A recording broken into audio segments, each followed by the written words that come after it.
சூரர் கூட்டங்களை எல்லாம் அசுரர் கூட்டங்களை எல்லாம் அழித்த முகம் ஒன்று, கூறுமடி யார்கவினை தீர்த்த முகம் ஒன்று, குன்றுருவ வேல் வாங்கி நின்ற முகம் ஒன்று, மாறுபடு சூரனை வதைத்த முகம் ஒன்று, சூரனை இருகூறாக்க பிளந்த வேலை கொண்ட முகம் ஒன்று, மாறுபடு சூரனை வதைத்த முகம் ஒன்று. அதுக்கப்புறம் வள்ளியை மனம் புணர வந்த முகம் ஒன்று, வள்ளியை கட்டி கொண்ட முகம் ஒன்று, வள்ளியை மனம் புணர வந்த முகம் ஒன்று.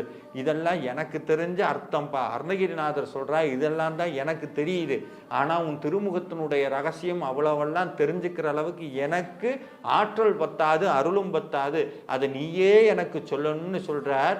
ஆறுமுகமான பொருள் நீ அருளல் வேண்டும்ங்கிறார். எனக்கு தெரியாது, நீதான் சொல்லணும். எப்ப சொல்லணுங்கிறார்னா என் ஹிருதயத்துல உட்கார்ந்து சொல்லணுங்கிறார். ஆறுமுகமான பொருள் நீ அருளல் வேண்டும்.